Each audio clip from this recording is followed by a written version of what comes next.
Okay. Coach, you've had losses before. I can't hear you. I said you've had losses before, but given the nature of this loss today, does it make it hurt even more? Well, I don't know. I'm not dealing in that. I think it's all losses are painful. Uh, there's a variety of different reasons why we didn't win the ball game. Uh, I think we I think we became a little better football team. Not necessarily because of the game, but because of the way we practiced this last week. And as I said, is it? If the question is how painful is it, it's all losses are extremely painful. Coach, curious about the play of your defense. They gave up 10 points today, nothing in the second half. How do you think that unit played? Well, I was very proud of our defense. I thought they did play extremely well. We we were really the biggest problem we had in the first half was from a defensive standpoint was our third down. Their third down conversion rate was higher than it needs to be. And I thought that's where we became a better football team defensively in the second half. We were a little bit better on third downs. But at the end of the day, just couldn't get the brakes put on when we absolutely needed it. Coach, what went into the decision to start out Stone today? Just the fact that he finished the ball game, came in and gave us a spark last week and did some things that we wanted to do early in the ball game, maybe a little bit better. But, going in still with the idea that both of them were going to play. I don't know that it makes, in all reality, who starts is probably doesn't impact the ball game. Can you dissect the offensive problems in the first half and what changed at halftime? Well, I think to a certain degree, part of it, and I applaud our offensive line. Our offensive line had an approach and an attitude leaving the locker room in the second half, which I haven't seen yet this year, and it was one of anger, as much as anything. And there was a determination, which has been big in my terminology for a couple of weeks. There was a determination to be successful, to win the battle, to win up front, and they did a good portion of the time. Not always, but a good portion of the time. I think they had the biggest impact on, scoring a couple times in the second half, probably, and we had other opportunities that we didn't get it in there. So. Follow up on that. Was that fire that came out with, was that internal from the players or was it a little fire and brimstone from the coaching staff? Well, it was a dissatisfaction with the fact that we were where we were, and they knew and this is what benefited me. They knew that they were better than this. It's so easy when you're getting your tail handed to you, as they have in a couple of weeks this week or this year, to question just what your capabilities truly are. And as I said, we had 4 good days of practice, but again, there might still have been some question marks, and yet that anger kind of brought out we're better than this, we can do this, and they made the effort to do so. And one final question. In defeat, what you saw in the second half, does that encourage you that you saw the kind of fight and fire that you need from the K-State football team to be successful? Well, that was encouraging to me. Of course it was, and the way that we played defensively, I think was encouraging to me. A lot of things that weren't, but nevertheless, those things were. Coach, what were your thoughts on how Snyder did play in the second half coming off the bench? I thought he played well. He played well.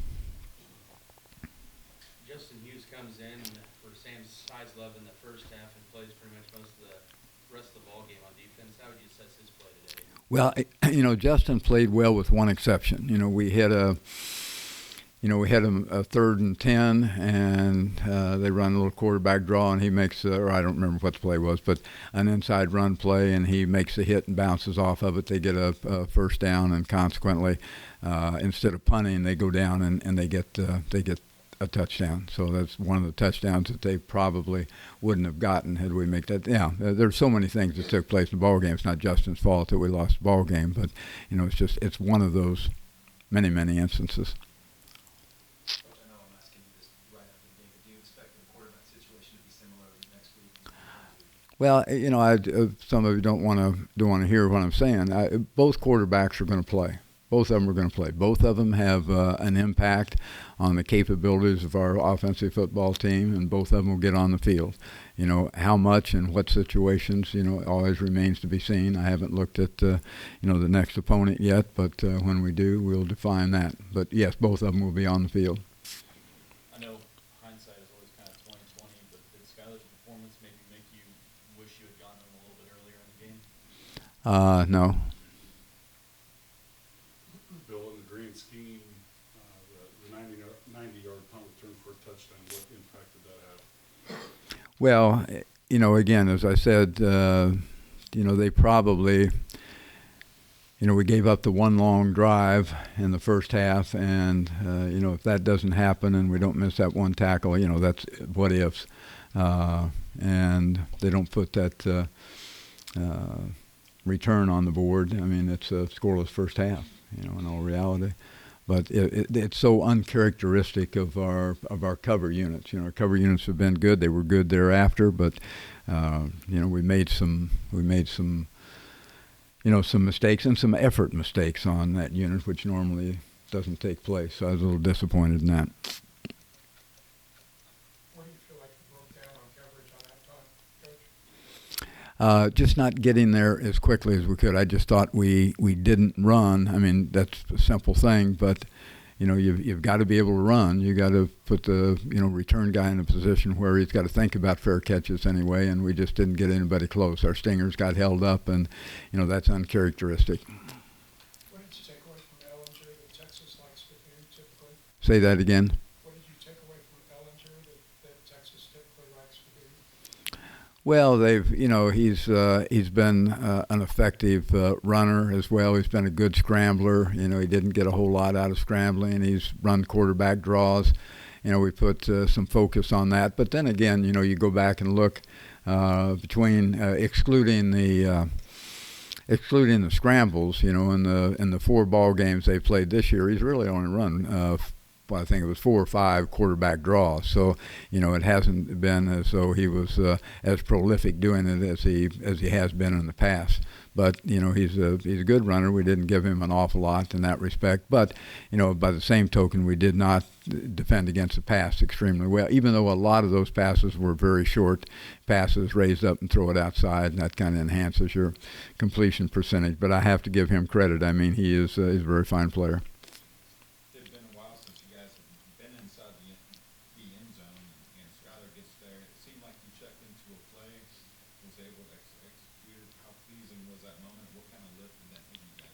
Well, it was, and he did what he was coached to do. I mean, there was a certain, defensive look that put him in a position to run the quarterback off tackle power. It didn't play out exactly as it should, but he bounced it outside and got, won the battle, if that's the one you're thinking of, and got to the end zone, right to the corner of it. But, that's just executing what you're coached to do.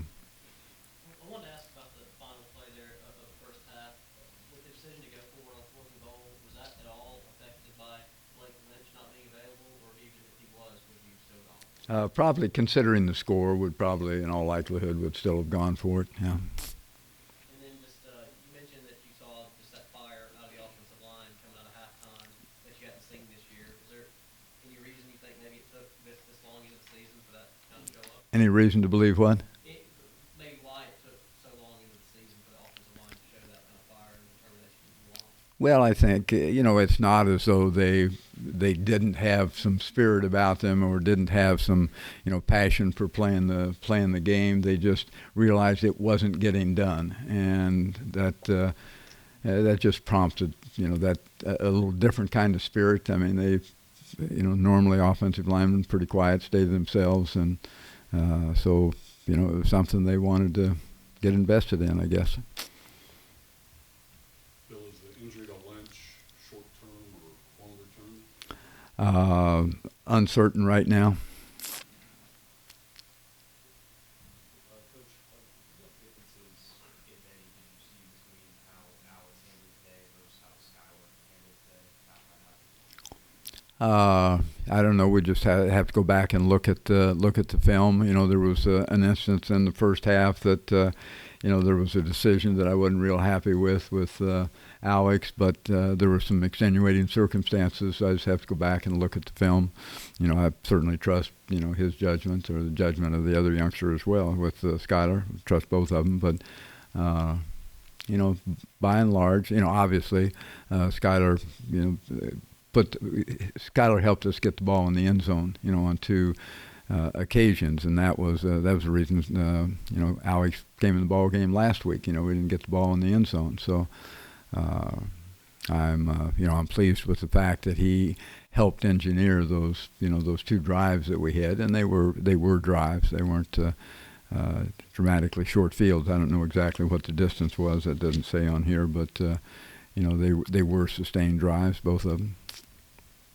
I know a couple weeks ago you said the most concerning thing was on defense was just the number of missed tackles, and it maybe seems like that's continued to be a problem. Is that more on you guys, or how much of it is it the opponent just doing a good job of making these mistakes? Well, I think it's sometimes it can be both. I certainly wouldn't take away the the appreciation for how hard another player runs, and they have running backs. I spoke to our team about it last night and again today. They do. They can run as a physical football team, but a lot of the tackles that we missed, were out in open space, and we got caught fundamental things. Trying to tackle too high. People always talk about tackling high, but you can tackle too high. You can't get your arms around a ball carrier who's wearing shoulder pads if you're trying to wrap your arms around the shoulder pads. So you don't have a chance to wrap up and lock out, as they say. So sometimes we just tackle too high. There are other times we're diving at guys' toenails, and consequently, anybody that can pick their feet up is probably not going to go down with that kind of attempt. So we have to be a better, boil the water out of it, we have to be a better fundamental tackling football team. Techniques. I know this might be a hard question to answer, but can you recall a season just immediately where you maybe had... Can I what? Can you recall a season where you guys maybe had this many issues of just dropping passes that would have been surefire touchdowns right there in the end zone? Well, I don't know. I'm sure we've dropped passes before. We're not unique to it this year, but it does seem like when it happens, it shows up big. So. You got to talk about Dalton Chum. He had 1 drop that was huge, but he had 3 other catches that were pretty nice on the scoring drive. Yeah. Well, he's a fine player. He wouldn't be out there. Nobody likes to drop. Nobody despises it more than he does. But he's not a guy that tries to. He does some very, very fine things for us.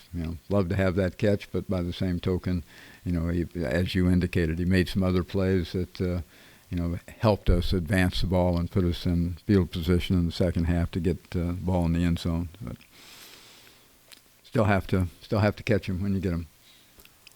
Time for one more. Alex Barnes, assess his play today. Alex ran, extremely well. Ran awfully hard. We didn't give him the kind of chance that I'd like to, and being able to get to those third level guys with some of our wide receivers. Because most of the stops for him were beyond the line of scrimmage. I mean, he ran hard and ran physical and carried some tacklers with him. Played well. Good young guy, competitive young man.